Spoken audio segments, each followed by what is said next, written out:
fazer contato com o consultor e analista internacional Amaury Chamorro. Bom dia, Chamorro. Bom dia. Chamorro, nós tivemos aí uma visita polêmica do secretário de Estado dos Estados Unidos, Mike Pompeo, aqui ao Brasil, em Roraima, onde ele deu inclusive declarações a respeito da situação na Venezuela, declarações bastante ostensivas, para a gente dizer o mínimo. Como é que você viu essa visita? O que ela significa, não só no cenário geopolítico aqui da América Latina, mas também para as eleições nos Estados Unidos? Bom, na verdade, é importante para os Estados Unidos, né, no momento eleitoral, mostrar ao eleitorado de ascendência hispana, né, os latinos que moram lá na Florida, no Texas, em Washington, que moram em Los Angeles, né, eles têm uma tendência a ser um eleitorado inicialmente muito republicano. Faz um tempo eles sempre tiveram um voto muito mais conservador do que estão tendo agora, e obviamente as tensões geradas nos Estados Unidos com a Venezuela, com Cuba, acabam fazendo com que essa votação anteriormente se alinhava à votação dos republicanos. Então sempre havia um discurso de endurecimento ou medidas, né, coercitivas unilaterais, com o objetivo de mostrar aos Estados Unidos como a polícia do mundo, e que eles estariam dispostos a lutar contra regimes autoritários ou ditaduras e tal. Só que ultimamente mudou o espectro da votação nos Estados Unidos, e os públicos latinos começaram a votar mais pelo Partido Democrata, né? Inclusive com a construção, que nunca foi construído, né, mas o processo de construção do muro da fronteira entre o México e os Estados Unidos, e a postura muito mais agressiva do Donald Trump contra os migrantes, fez com que alguns setores importantes, inclusive, por exemplo, a Florida, que historicamente votou pelos republicanos, começasse a votar pelos democratas, né? Porém, mais do que uma visita eleitoral, eu diria, né, como para fazer campanha, realmente é a postura muito agressiva dos Estados Unidos contra a Venezuela e contra Cuba, que eles vêm endurecendo o processo de embargo econômico terrível contra a Venezuela e contra Cuba, ao ponto, por exemplo, dos navios dos Estados Unidos interceptarem barcos com comida, barcos com gasolina, chegando em Cuba, chegando na Venezuela, que são barcos que estão sendo comprados, é um produto de importação da Venezuela, está sendo pago. Não, os Estados Unidos bloqueiam e interceptam o barco no meio do caminho, não permitindo chegar até os portos da Venezuela. Então a visita à Colômbia do Mike Pompeo tem, na verdade, geopoliticamente falando, isso é uma forma de tentar pressionar, continuar pressionando a Venezuela. Porém, a gente tem que entender o que está acontecendo na Colômbia. Nesse momento, o presidente Álvaro Uribe, o grande sócio estratégico dos Estados Unidos, está detido. É histórica, a primeira vez na história da Colômbia que um presidente que está detido. Ele está na sua mansão, na sua grande fazenda, no Ubérrimo, que é o lugar onde fica, e ele foi detido por pressionar testemunhas e comprar testemunhas durante um processo que é um processo sobre a culpa dele, a participação dele diretamente em massacres feitas por grupos paramilitares. No Brasil a gente chama de milicianos, mas na verdade são os grupos paramilitares, em associação com as Forças Armadas do Estado colombiano. O Brasil não tem ideia realmente do que acontece na Colômbia, mas aqui na Colômbia existem 8 milhões de vítimas de um conflito armado que dura quase 100 anos, apesar da assinatura do acordo de paz com as Farc e a desmobilização das tropas das Farc, existe e continua ainda uma massacre no país por parte dos grupos paramilitares e das Forças Armadas colombianas, e numa retomada muito agressiva agora a partir da detenção do presidente Álvaro Uribe, né? Lembremos que faz pouco tempo o presidente Donald Trump e também o Mike Pompeo se posicionaram publicamente pressionando a justiça colombiana a liberar o Álvaro Uribe.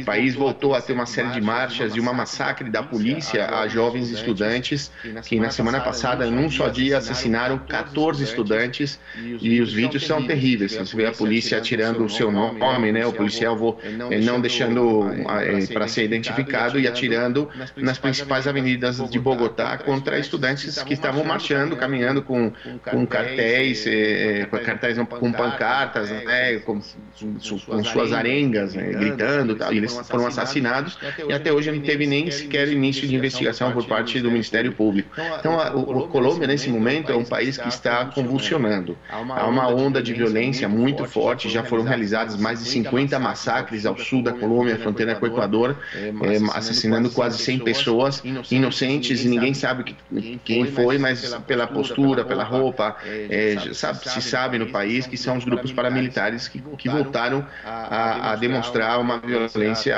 terrível, né? O país tem mais de 250 mil desaparecidos, um país com uma violência política tremenda. Aqui houve durante os anos 80 um partido que chamava UP, né, União Patriótica, que foi assassinado todo o partido. Eles mataram 7 mil membros do partido, inclusive um candidato presidencial que tinha chance de chegar no segundo turno também foi assassinado. Então imagina você desaparecer um partido inteiro assassinado pelas forças do Estado colombiano.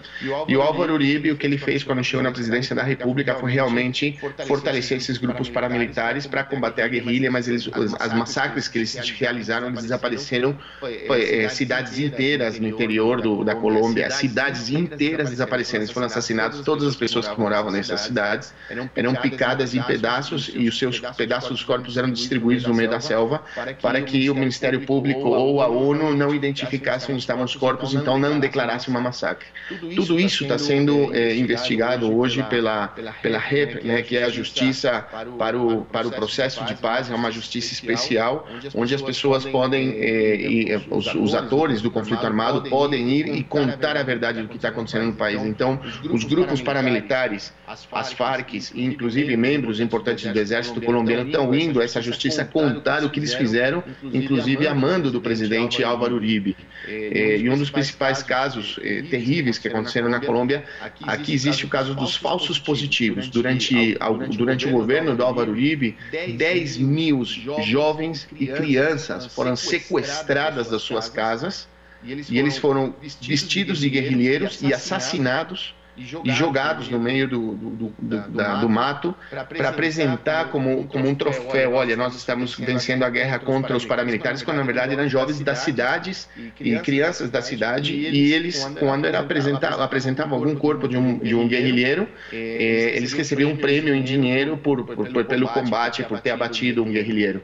Então esse caso é conhecido como o caso dos falsos positivos. Se calculam que mais de 10 mil crianças e jovens foram assassinadas pelo exército colombiano a mando de Álvaro Uribe, para mostrar para a sociedade que eles estavam supostamente vencendo a guerra. Então, a situação da Colômbia é extremamente complicada, e agora o Álvaro Uribe está preso, vai ser julgado, vão abrir alguns outros processos, tem mais de 170 processos no país, e o Mike Pompeo, o que ele fez foi vir para cá para respaldar, para mostrar um apoio ao Álvaro Uribe, que apesar das denúncias, inclusive, lembrando que parte da família de Álvaro Uribe está presa por narcotráfico, inclusive nos Estados Unidos.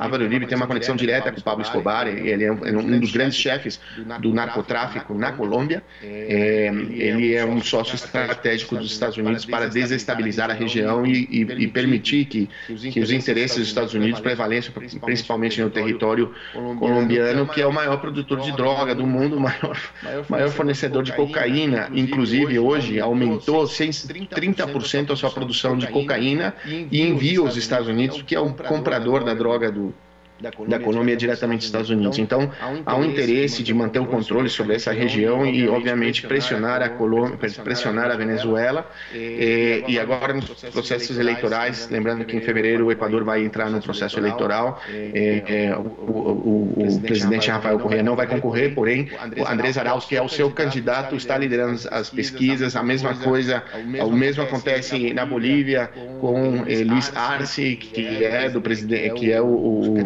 candidato do presidente Evo Morales. Então, há uma tentativa da população de votar pela volta do progressismo, e Mike Pompeo, que vem aqui, fortalecer essa direita fascista, assassina colombiana, dando seu apoio, obviamente, ao presidente Álvaro Uribe. Agora, em relação à Venezuela, Chamorro, você vê, na verdade, na proximidade das eleições nos Estados Unidos, com o presidente Donald Trump aparecendo atrás em todas as pesquisas, você vê uma possibilidade de uma escalada, de uma ofensiva maior contra a Venezuela, ou você acha que isso vai ficar só no nível discursivo mesmo, que já é muito grave? Sem dúvida alguma, a gente tem que esperar qualquer coisa do Donald Trump. Inclusive, ele fez uma ameaça de invasão ao Irã faz menos de 10 dias, dizendo que ele tem provas de que o Irã iria assassinar o embaixador, uma embaixadora que está na África, uma embaixadora dos Estados Unidos, e que eles têm provas, a mesma coisa que eles fizeram com o Iraque, né? Eles têm provas de uso de armas químicas, de produção de arma nuclear, o que é verdade, o Irã tem arma nuclear. Então eles têm que invadir o Irã para cuidar, para segurança ao mundo, né? Só que a Venezuela é um país que aqui é fronteira com o Brasil, um país que tem a maior reserva de petróleo do planeta. E mais do que os recursos naturais, na verdade, a Venezuela sempre foi um exemplo ao progressismo latino-americano, esquerda latino-americana, e mais do que latino-americana, mundial, de resistência, de emancipação, de enfrentamento aos Estados Unidos, mostrando que existe um modelo de país que poderia subsistir, poderia vencer sem se subordinar aos Estados Unidos, né? Obviamente, da quem escuta e sabe das dificuldades econômicas que passam na Venezuela nesse momento, fala, mas qual modelo, como vai exportar um modelo desse? Claro, mas é porque hoje em dia, lembremos, é importante a população saber que a Venezuela vive um embargo econômico e financeiro terrível, ou seja, o país que tem a maior reserva de petróleo do planeta não pode vender o seu petróleo ao mundo porque os Estados Unidos bloqueiam qualquer tipo de transação financeira, ou seja, transação, o que quer dizer? Eu vendo um barril de petróleo, então você tem que me pagar $100. Os Estados Unidos não permitem que esses $100 cheguem numa conta que seja de propriedade do Estado venezuelano. Então, digamos que a Venezuela chega num acordo com um país, com Turquia, olha, Turquia ou qualquer outro país, você não precisa me dar o dinheiro, eu te mando petróleo, mas você me manda comida, você manda carne, você vai mandar remédio para mim, você vai mandar o que for, o que o país precisar. Então, essa transação é feita fora do país, né? Eles mandam o petróleo e quando o barco chega com comida na Venezuela, ele é interceptado nas águas internacionais por navios estadunidenses, eles são proibidos de chegar na Venezuela. Isso também acontece com Cuba. Então, obviamente, você tem um enforcamento da sociedade venezuelana numa situação extremadamente difícil, onde falta alimentação, onde falta medicina, obviamente, mas o que é interessante é ver o amplo apoio do povo venezuelano ao presidente Nicolás Maduro. Então, há uma consciência dentro de grande parte da população venezuelana que entende o que está acontecendo e sabe que as dificuldades que passam no país são terríveis, porém, elas são causadas pelos Estados Unidos através do que se chama medidas coercitivas, medidas coercitivas contra os países, ou seja, os Estados Unidos tomam, independente da decisão do Conselho de Segurança da ONU, que não é fazer um embargo à Venezuela, eles realizam isso para realmente não permitir que um modelo socialista, bolivariano da Venezuela seja um exemplo ao mundo, porque hoje em dia, como você vai falar, como vai ser exemplo se é um país que está passando necessidade? Claro, mas os meios, as empresas de comunicação não explicam por que está passando necessidade, porque tem uma situação econômica tão difícil. Imagina que a Venezuela, que tem a maior reserva de petróleo do mundo, hoje em dia você tem uma carência de gasolina, você não encontra gasolina no país, há filas enormes de dias para você conseguir encher o tanque do seu carro. E por que acontece isso? Porque parte da produção do petróleo, parte da produção de gasolina, você precisa de componentes químicos que não são fabricados na Venezuela, não são produzidos na Venezuela, então você precisa importar. E os Estados Unidos não permitem a chegada dos barcos com esses elementos químicos que permitem a produção da gasolina. Então a situação é muito complexa. E é evidente, se a população não apoiasse o presidente Nicolás Maduro, se não apoiasse a Revolução Bolivariana, você já teriam derrubado o presidente, já teria acabado a revolução, porque isso já vem há muito tempo acontecendo, sabe? Esse processo de resistência do povo venezuelano ao embargo dos Estados Unidos, porém sempre demonstrando muito apoio ao presidente Nicolás Maduro, que é o herdeiro político, né, do presidente Chávez, que faleceu em 2013. Então, o que acontece? Nós devemos entender o cenário político da América Latina e principalmente o que acontece nos Estados Unidos, obviamente, como nunca deixando de lado a análise da pressão econômica que eles exercem contra a Venezuela. O que eu falo é como se você amarrasse uma pessoa que sabe nadar, então você amarra a pessoa, você amarra suas mãos, seus pés, você amarra um paralelepípedo e joga a pessoa na piscina, e ela começa a afogar, e você fala, que absurdo, olha como ela está se afogando, como pode ser que ela não saiba nadar? Por que ela não consegue sair da piscina? Fala, claro, ela está com os braços amarrados, com a perna amarrada. Então a mesma coisa acontece com a Venezuela.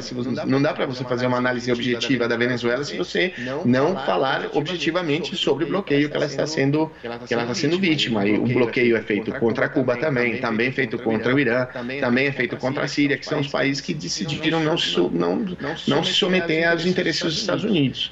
Então, a presença do Mike Pompeo é justamente isso, para pressionar, né? Uma presença dos Estados Unidos militar na Colômbia. Inclusive, há 2 meses atrás, o Congresso, o parlamento colombiano autorizou a entrada oficial, o que é inconstitucional, mas autorizou a entrada oficial de forças armadas dos Estados Unidos, que já estão estacionadas aqui no país, coisa que na verdade já existia, mas de maneira informal, né? Eles mandavam milicianos, mandavam empresas de segurança, são essas mesmas empresas que invadiram o Iraque, que são de ex-militares dos Estados Unidos que se aposentaram e abriram empresas de mercenários que você contrata para você desestabilizar um país, para você invadir. E a Colômbia está cheia dessas empresas que fazem base aqui na Colômbia para atuar contra a Venezuela. Inclusive, lembremos do caso que aconteceu esse ano, dos mercenários de uma empresa inteira que foi detida dentro da Venezuela, já haviam invadido a Venezuela para matar o presidente Nicolás Maduro. Estava o contrato que eles assinaram, que se fez público, estava escrito e assinado pelo dono da empresa,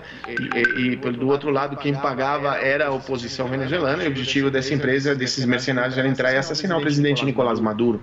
Da onde ele saiu? Saiu da Colômbia. Então, é isso que a gente tem que entender com o que acontece. E é uma pena, porque, na verdade, são países irmãos do Brasil, tem uma fronteira muito extensa, são países que têm os seus povos, têm uma relação binacional. A gente tem famílias que são metade do Brasil, metade da Colômbia, metade da Venezuela, metade brasileiras, né, pela fronteira, e que, no lugar da gente se integrar num processo de fortalecimento econômico, político da nossa região, de segurança, inclusive, os Estados Unidos, o que vem, obviamente, é dividir essa capacidade da América Latina de criar um processo de unidade, de união, de fortalecimento da região, para poder criar um bloco econômico forte, para poder enfrentar, obviamente, o mercado internacional, ter melhores preços, poder negociar melhor importação, ou seja, uma série de variáveis importantes, que é como a União Europeia faz, né? Que é um monte de país pequenininho que se juntaram num grande bloco político, econômico, respeitando as suas diferenças, para se posicionar ao mundo e, inclusive, enfrentar o crescimento da China, econômico, né, os Estados Unidos, e o que eles querem, na verdade, é que a gente esteja dividido, porque unida a nossa região, todos os países, independentes das suas diferenças políticas e governantes, se faz uma região muito forte, né? A gente é o país, a região que tem a maior biodiversidade do mundo, a gente tem as principais reservas de petróleo do planeta, a gente tem ouro, a gente tem minério de ferro, a gente é praticamente independente, digamos, se a gente tivesse capacidade tecnológica de aproveitamento desses recursos naturais, a América Latina seria uma potência como a China, a América Latina seria uma potência como a União Europeia, como os Estados Unidos. E por que a gente não é? E por que a gente é tão pobre? E por que a gente, sendo tão rico, tendo tanta riqueza, a gente é a região mais desigual do planeta? É justamente porque a gente não conseguiu integrar os nossos países para poder desenvolver de maneira ao mesmo rumo, acabar com a pobreza, acabar com o analfabetismo, com a mortalidade infantil, esse tipo de coisa, para poder desenvolver cientificamente a nossa região, que a gente tenha a capacidade de desenvolver tecnologia e não depender de fora dos nossos países, né? Então, é para isso que veio o Mike Pompeo, para destruir essa possibilidade, já que o progressismo latino-americano volta a respirar com muita força e provavelmente ganhe neste ano, no começo do ano que vem, 2 eleições muito importantes, que são a do Equador e da Bolívia. Chamorro, queria agradecer sua participação aqui no Jornal Brasil Atual e até a próxima. Obrigado, um abraço. Tchau. Conversamos aqui com o consultor e analista internacional, Amaury Chamorro. Você está ouvindo Jornal Brasil Atual. As notícias que os outros não dão.